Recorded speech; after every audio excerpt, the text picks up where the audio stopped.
vous entendez un petit accent, moi je suis argentin, voilà. Ma femme mexicaine, et nos 4 enfants, et bon, ils ne sont pas là, les 4, donc une elle est aux États-Unis, la grande, les autres 3, il y a un qui est resté à la maison avec des amis, les autres 2, ils sont au camp, ici pas loin à Saint-Leuven. Et je vais commencer par dire que je rends grâce et je loue le Seigneur parce que les chants qui s'étaient choisis, et je n'avais pas demandé qui choisisse ces chants-là, mais ça vient parfaitement avec ce que Dieu a voulu. Voilà.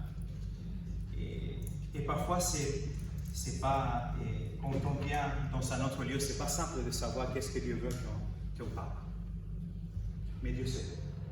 C'est pourquoi c'est bien de se mettre à son service et à son écoute. Et avant d'ouvrir sa parole, j'aimerais bien qu'on puisse prier ensemble pour que Dieu puisse parler. Que ce soit pas Joël, que ce soit sa parole, que ce soit son esprit. Seigneur, merci parce que c'est toi qui fais l'œuvre. C'est toi qui nous mène, Seigneur, jusqu'ici ce matin. Seigneur, ce matin, simplement, nous voulons te dire, nous sommes ouverts à toi, ouverts à ton esprit, à ce qu'il veut nous dire. Ce matin, que ta parole parle. Qu'elle ne soit pas, Seigneur, un moment simplement des belles paroles et des belles phrases, mais Seigneur, que ta parole puissante, comme elle est vivante et efficace, qu'elle travaille, Seigneur, dans nos cœurs. En ton nom. Amen. En réfléchissant de quoi parler, je priais au Seigneur, qu'est-ce que tu veux dire? Une des choses que je suis en train d'étudier, couramment maintenant, c'est l'éthique chrétienne. Et en priant, Dieu m'a ramené au psaume 51. Si vous savez votre Bible, le psaume 51. Et c'était super d'entendre le chant « Change mon cœur, Seigneur ». C'est justement, pratiquement, ce que le psaume 51 dit. Il y a une chose, c'est que quand on vient à la parole de Dieu, nous devons comprendre le contexte. Pourquoi David a écrit ce psaume-là? On l'appelle un psaume pénitentiel, de pénitence. Pourquoi? Parce que David était en train de prier ou de demander au Seigneur quelque chose. Mais pourquoi? Qu'est-ce que le roi David demandait? Le bon roi qui a fait tant de choses dans l'Ancien Testament, on voit, pour ceux qui connaissent un peu la Bible, David et Goliath. Ça veut dire quelque chose? Oui. Donc c'est David, c'est même David qui est devenu roi quelques ans après, et a un grand royaume. Mais il arrive à un point dans sa vie où c'est marqué, je vous encourage à lire dans le Saint-Testament, dans 2 Samuel chapitre 11 et 12, pas maintenant mais après, chez vous, vous allez comprendre l'histoire en entier. Simplement, je vais la faire un résumé. Donc David était censé de partir avec son armée, il reste à la maison. Et David, dans sa maison, dans son château, dans son palace, il marchait dans son toit et de loin, il voit une femme en train de se baigner. Qu'est-ce qu'il a fait? Il a demandé à aller la chercher, il a couché avec elle, et la femme dit, bon, maintenant je suis enceinte de toi. Mais ce n'était pas la femme de David. Donc, David demanda à ses serviteurs d'aller appeler le mari de cette femme, qui s'appelle Uri, ou Urias, je ne sais pas comment Uri. Et finalement, je vais faire l'histoire courte, finalement, il demande qu'il soit tué. Il le met devant la bataille, tout devant, pour qu'il soit, le mot correct c'est assassiné. Et David, je crois qu'il pensait être roi du monde Dieu. Personne ne sait, donc ça va se cacher. Ça va être caché, personne ne va le voir. Et Dieu envoie un prophète. Oui, j'allais le dire. Un prophète qui s'appelle Nathan. J'allais dire. J'ai ma concordance. Et le prophète Nathan qui vient de la part du Seigneur, il va lui dire, mais ce que tu viens de faire, il le fait par une image, ce que tu viens de faire, tu viens de pécher.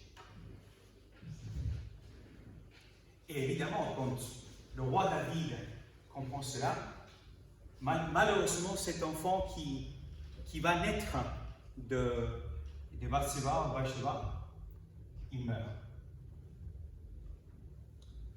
Mais toute cette situation va toucher le cœur de David. Et ici, dans le psaume 51, on voit sa prière de demande de pardon.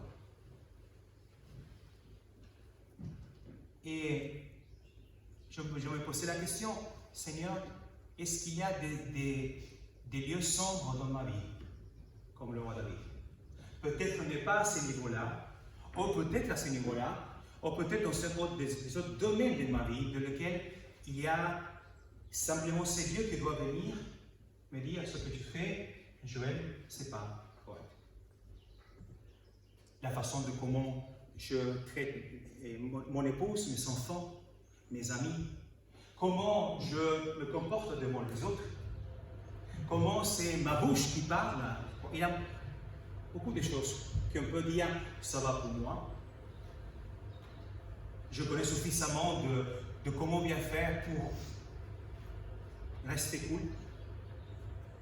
Mais David vient avec tout notre cœur devant Dieu, parce qu'il reconnaît, la première chose qu'on va voir de verset 1 à 5, il reconnaît sa condition. Donc si vous avez votre Bible, je vous invite à venir lire avec moi, le psaume 51. Je lis la version 8 secondes. Si vous lisez dans une autre version, il y a quelques mots qui changent, ne vous inquiétez pas. Verset 1 à 6. Au chef des chantres, psaume de David. Lorsque Nathan, le prophète, vint à lui, après que David fut allé vers Bathsheba, ô Dieu, aie pitié de moi dans ta bonté. Selon ta grande miséricorde, efface mes transgressions. Lave-moi complètement de mon iniquité et purifie-moi de mon péché. Car je reconnais mes transgressions et mon péché est constamment devant moi. J'ai péché contre toi seul et j'ai fait ce qui est mal à tes yeux, en sorte que tu seras juste dans ta sentence, sans reproche de ton jugement. Et lui, là, il reprend quelques mots de Nathan, du prophète Nathan. Parce que Nathan, le prophète, ne vient pas le dire pourquoi tu n'étais pas parti à la guerre. Il dit, tu as méprisé les mots, les paroles de l'Éternel. Tu as méprisé les paroles de l'Éternel. Et là, c'est marqué. Et j'ai fait ce qui est mal à tes yeux. Alors, qui aime reconnaître son tort? Personne. Et là, ça découle quoi? L'orgueil. Joël qui est en train de dire, oui, je suis coupable aussi. Pourquoi? Parce qu'on n'aime pas cela. Et David n'aimait pas cela non plus. Mais il arrive à un point où il dit, oui. On a en nous, et David le dit, et en péché, c'est marqué dans le verset, le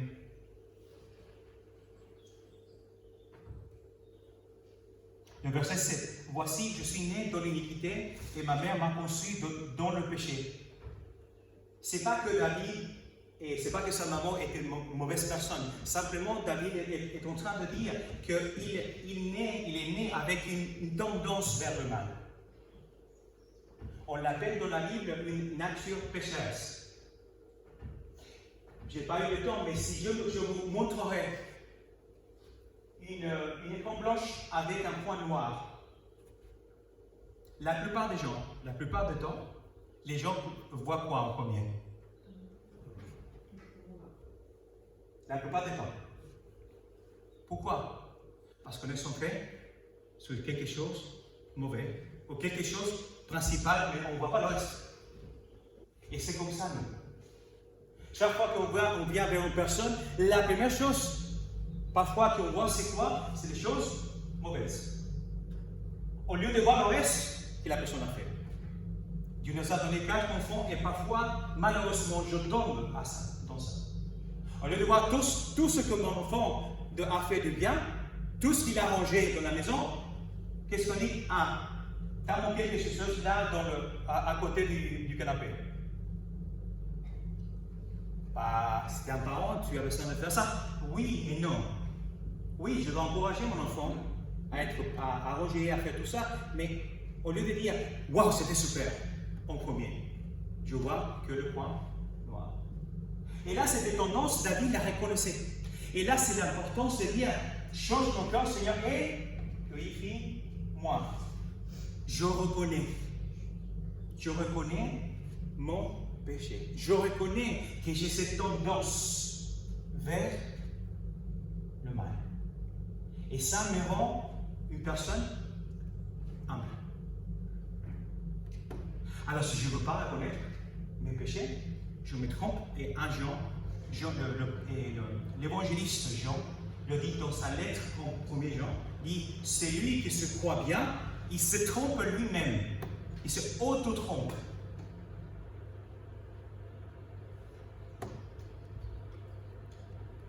Dans quel côté on est nous? Dans quel côté de cette reconnaissance de notre propre péché, de nos torts, où on est?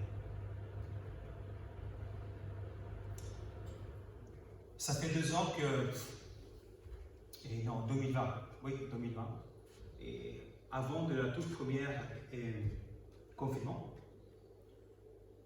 notre famille, c'est bien une famille chrétienne et tout ça, notre famille, c'est ma femme, mes enfants. On était dans un état critique, mais moi, je ne le voyais pas. Je voyais le point noir, mais je voulais me concentrer sur le côté blanc. Mais je voyais le point noir, mais je ne voulais pas le reconnaître. Et ma femme m'a dit, Joël, il faut qu'on aille voir quelqu'un. Des accompagnateurs spirituels. Et je dis, non, une famille normale, on a des problèmes normaux, comme toute famille.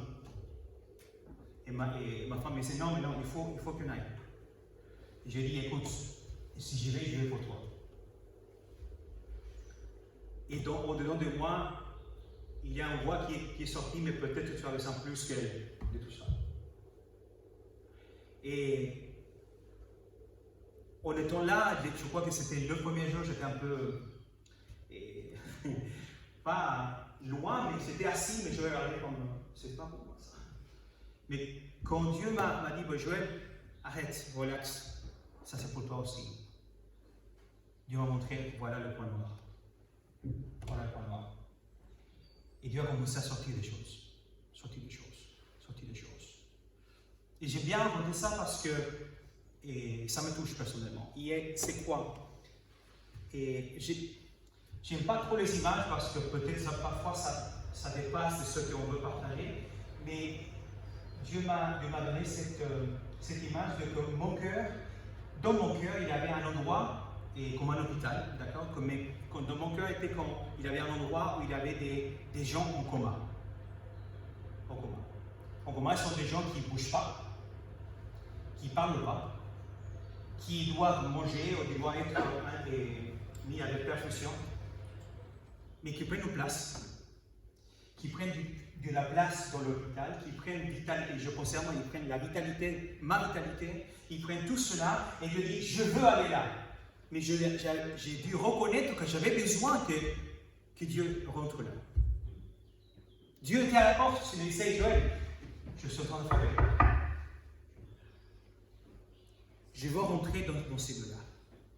Dans les lieux où tu ne veux pas que j'entre, ou les lieux que je ne connaissais pas qui existaient. Des situations difficiles, des moments difficiles, des colères contre lui-même, contre Dieu lui-même, contre les gens. Et Dieu est en train de rentrer. Il m'a dit, Joël, je vais certainement démancher quelques-uns, mais certainement je vais relever quelques-uns.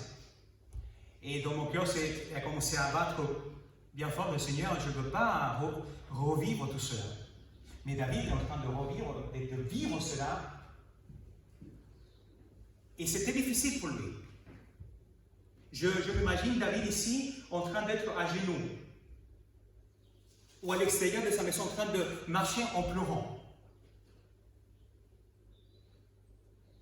J'ai péché contre toi seul. Il a reconnu que c'était un péché. Ce n'était pas quelque chose de simple, c'était qu'on a allé contre le Dieu tout saint. Parfois on pense que on a entendu, on entend parfois, non, c'était le péché, c'est que des choses énormes. Mais non, le péché, c'est tout ce qui va contre la sainteté de Dieu. Du mensonge jusqu'à l'assassinat. Et la vie a passé par tout ça. Tout ça, c'est péché. Les conséquences sont différentes. Mais ça reste un péché. Il reconnaît son péché. Il reconnaît que cela, ça vient depuis qu'il est né. Ce n'est pas simplement qu'il a attrapé. Ce n'est pas quelque chose que la société lui a poussé à faire. C'est une nature interne à lui, en chacun de nous. Mais David ne reste pas là. Le psaume ne s'arrête pas là. Verset 8. Mais tu veux que la vérité soit au fond du cœur. Fais donc pénétrer la sagesse au-dedans de moi. Simplement pour expliquer, ici on voit, on appelle des psaumes synonymes. Dans chaque verset, vous avez presque la même idée répétée d'une façon différente. On appelle psaume synonyme. D'accord? Donc c'est une façon d'écrire. Verset 8. Purifie-moi avec l'hysope et je serai pur. Lave-moi et je serai plus blanc que la neige. Annonce-moi l'allégresse et la joie, et les eaux que tu as prissées se réjouiront. Détourne ton regard de mes péchés, efface toutes mes iniquités. Ô Dieu, crée-moi un corps pur, renouvelle en moi un esprit bien disposé. Ne me rejette pas loin de ta face, ne me retire pas ton Esprit Saint. Rends-moi la joie de ton salut et qu'un esprit de bonne volonté me soutienne. Qu'est-ce qu'il fait David? Il sait à qui aller. Il parle à qui? À son Dieu. Il parle pas, il parle à son ami. Il vient déballer tout ce qu'il avait dans son cœur. Ça, c'est déjà très bien d'avoir quelqu'un qui peut nous entendre, qui veut nous entendre et qui ne va pas partir en courant. Mais tu veux que la vérité soit au fond du cœur et fais donc pénétrer la sagesse au-dedans, le plus profond, le plus loin possible en moi.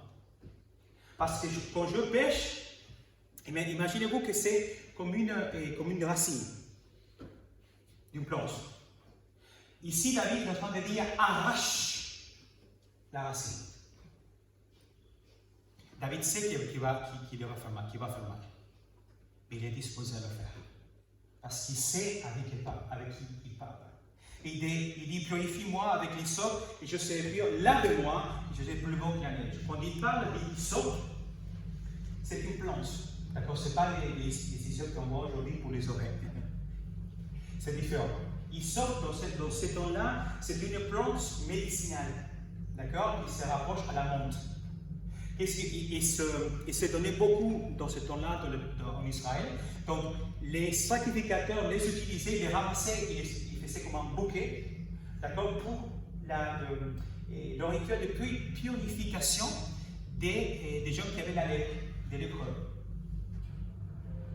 Et les sacrificateurs aussi, quand ils entraient dans le tabernacle, ils purifiaient avec du sang d'un agneau parfait le tabernacle. Le tabernacle, pour ceux qui ne connaissent pas, c'était la façon où Dieu a voulu avoir une relation personnelle avec l'homme depuis Moïse jusqu'à la venue de Jésus. Jusqu'au début du premier temple avec Salomon, qui de toute façon était aussi purifié avec ça. Donc David reprend tout ça parce qu'il a vu faire ça. Il dit, je veux que tu me nettoies comme tu as fait ce nettoyage de purification à cet homme-là. Je suis malade. Le péché, ce n'est pas une maladie. Attention. Parce que je ne peux pas aller au docteur et prendre un cachet pour qu'il me donne le péché. D'accord? Donc le péché n'est pas une maladie, c'est un problème de cœur. Donc, il vient, Seigneur, lave-moi, enlève-toi tout ça. Mais il sait que c'est possible. Annonce-moi l'allégresse et tout cela, ça va revenir. Détourne ton regard de mes péchés, efface toutes mes iniquités. Ô Dieu, et ça c'est excellent, ô Dieu, qui dit quoi? Crée en moi. Attention, c'est qui dit? Qui va créer le cœur renouvelé dans le cœur de David? Ce n'est pas par les forces de David. David était anéanti. Il dit, David, crée Seigneur en moi. Je ne peux pas. N'importe la quantité de fois que Seigneur, écoutez bien ce que je veux dire. Il ne me prenait pas mal. N'importe pas la quantité de fois que je m'agenouille devant le Seigneur. N'importe la quantité de versets bibliques que je lis. N'importe la quantité de fois que je aide une personne. Je ne peux pas créer une sainteté dans ma vie. C'est l'Esprit Saint de Dieu qui habite en moi, qui va faire ce travail dans ma vie.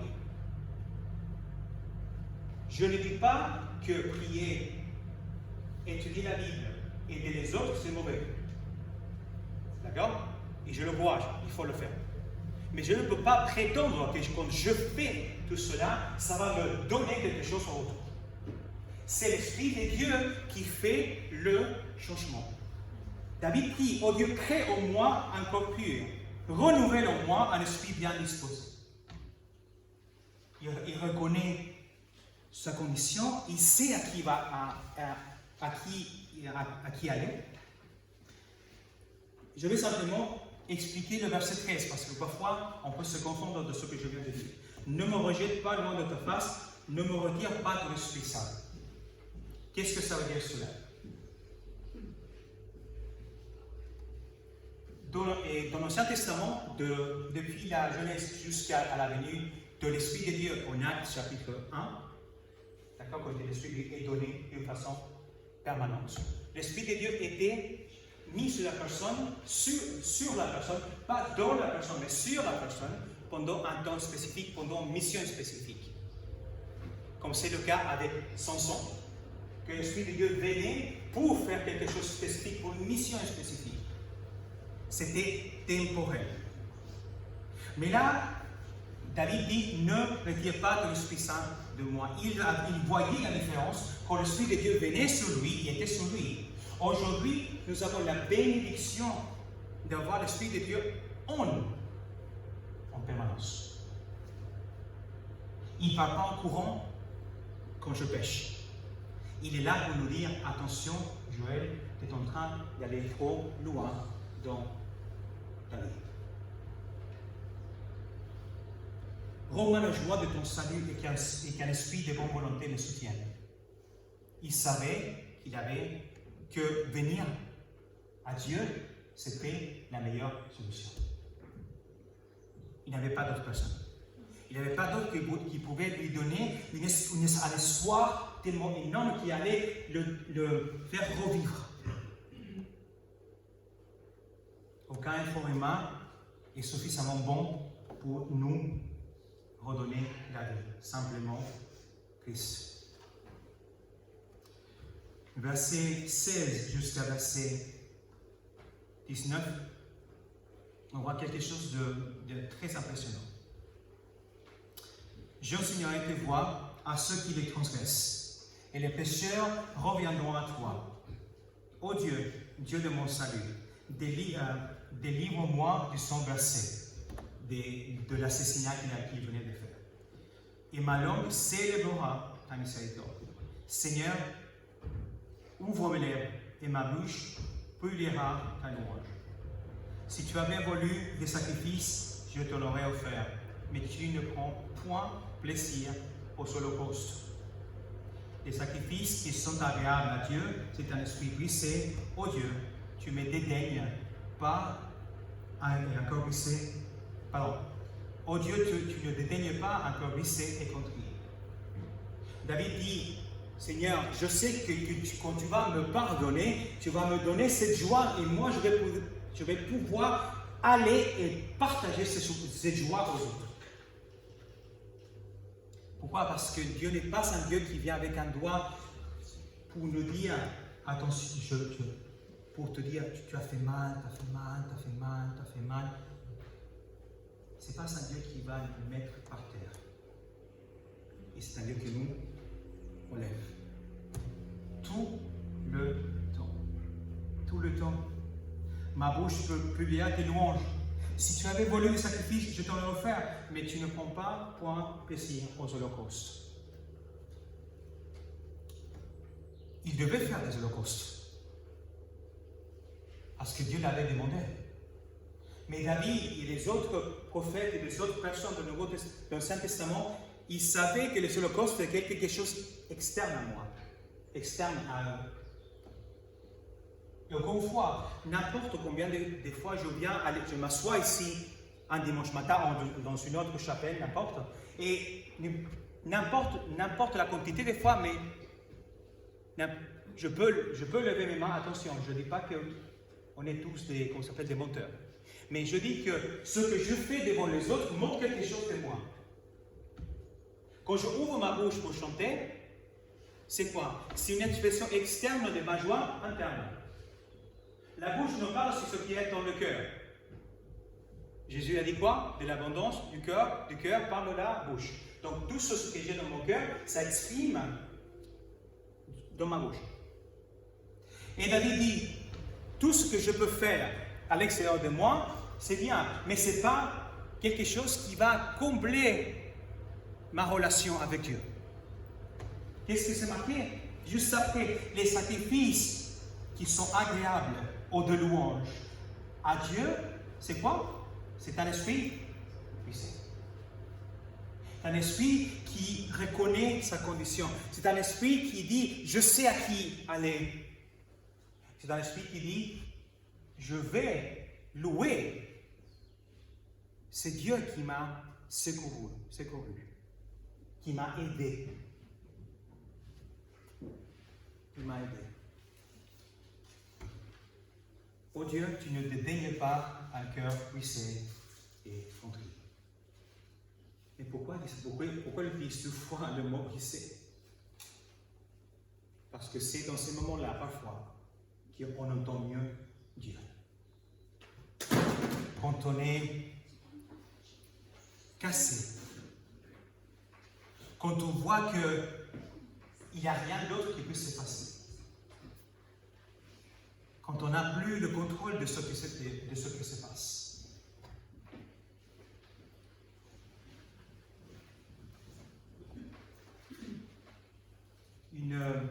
Un moment je crois que c'était au milieu du confinement, je ne me souviens pas si c'était en premier ou deuxième confinement.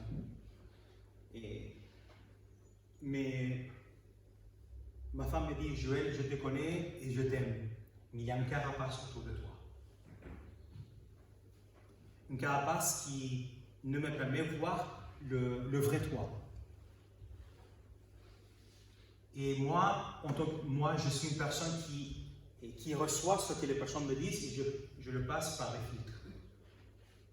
Je fais un bilan. Quand quelqu'un me parle de moi, je fais un bilan de moi-même pour voir si ce que la personne est en train de me dire, c'est vrai ou pas. Pour le mettre à côté ou pour le prendre, pour changer. Une carapace. Bon. Et j'ai sorti de la chambre. Et ça m'a pris, je pense, une bonne demi-heure, un peu plus. Je priais, Seigneur, qu'est-ce que ma femme est en train de me dire? Seigneur, dis-moi, je veux savoir parce que je ne veux pas rester comme ça. Et le Seigneur me dit, bon Joël, ce que tu as fait, c'est que tu as mis tes deux mains comme ça. Et comme ça, tu peux marcher, mais tu as un moment où tu vas tomber. Et j'avais créé cette carapace, cette bulle autour de moi, qui avait besoin de la reconnaissance des autres pour vivre. Il y avait un moment où la reconnaissance n'était pas là, qu'est-ce qui s'est passé? On commence à se dégonfler.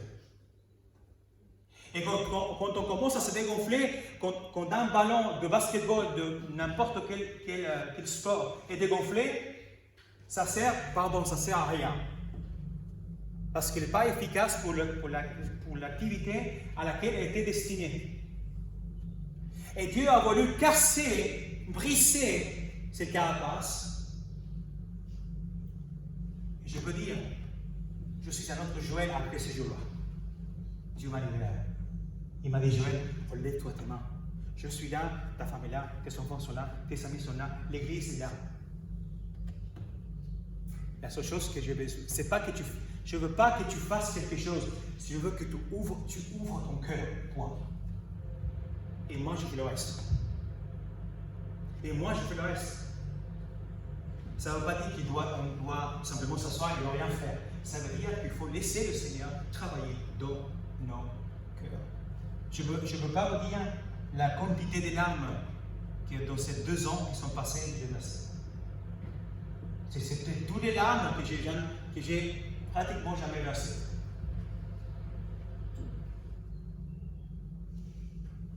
Un cœur brisé et contrit, tu ne dédaignes pas.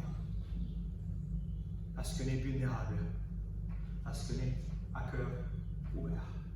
Et quand on vient à cœur ouvert devant le Seigneur, ou à cœur fermé, il va nous recevoir.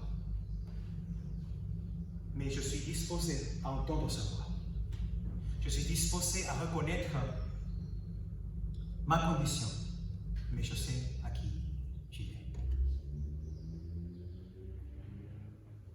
Est-ce qu'on pourrait chanter, on pourrait afficher les paroles de Change mon cœur, Seigneur? Je les ai préparées déjà. Ah, super. On pourrait chanter sur la musique. Non mais sur la musique, c'est bien. La question est ce que j'aimerais vous demander, si vous connaissez les chants, de le chanter comme une prière. Et je vous encourage, si vous avez quelque chose, si Dieu vous pointe dans votre cœur quelque chose, et ces paroles de ce chant-là sont trop fortes pour vous, ne le chantez pas. Réfléchissez. Prenez-le comme une parole de Dieu directement. Parce que là, vous êtes en train de dire quelque chose de fort. Seigneur, je suis vulnérable. Je suis là. Ce que David dit, je suis là. Change mon cœur, Seigneur, et purifie-moi. Change mon cœur, Seigneur.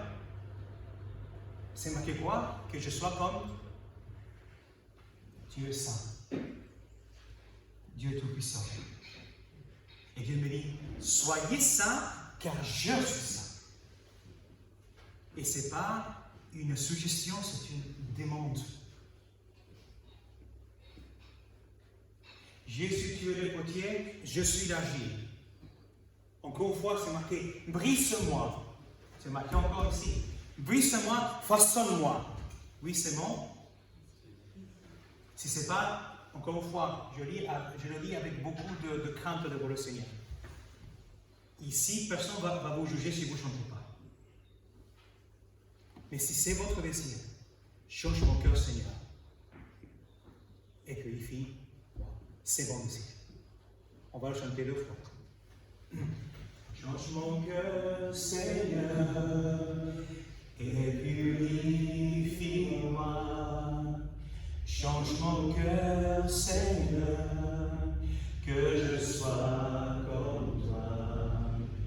Jésus, tu es le potier, je suis l'argile.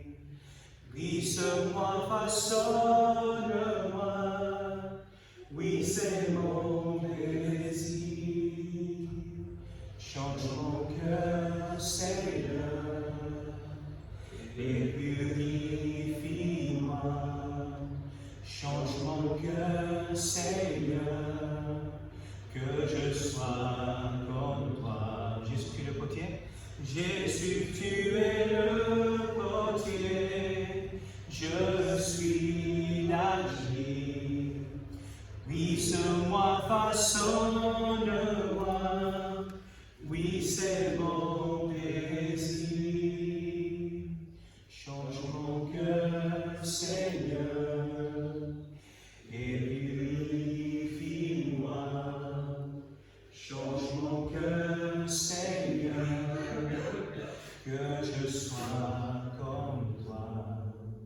prions ensemble aussi.